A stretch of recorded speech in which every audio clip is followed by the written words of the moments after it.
എല്ലാവരും പറയാറുള്ള പോലെ എന്റെ ഹെയർ കണ്ടീഷൻ ബാഡ് ആയിട്ടിരിക്കുക. നല്ല ഫ്രിസി ആയിട്ടുള്ള ഒരു ഹെയർ ആണ്. ഞാനിപ്പോൾ ഉള്ളത് നമ്മുടെ രാഹുലിന്റെ അടുത്താണ്. രാഹുൽ രമേശ് ഹെയർ സ്റ്റുഡിയോയിലാണ്. ചേട്ടൻ എനിക്ക് പറ്റിയ ട്രീറ്റ്മെന്റ് പറയുന്നുണ്ട്. ചേട്ടാ ചെയ്യാൻ പറ്റുന്ന എന്താണ്?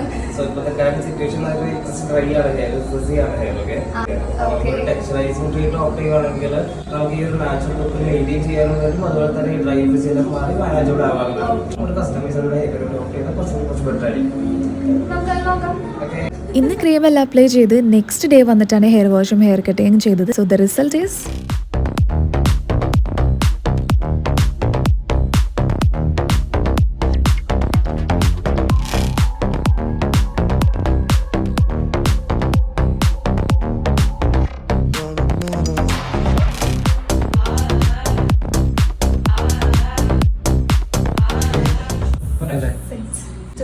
ഇന്നേ വരെ ചെയ്തതിൽ ഏറ്റവും ബെസ്റ്റ് ഹെയർ കട്ടാട്ടോ.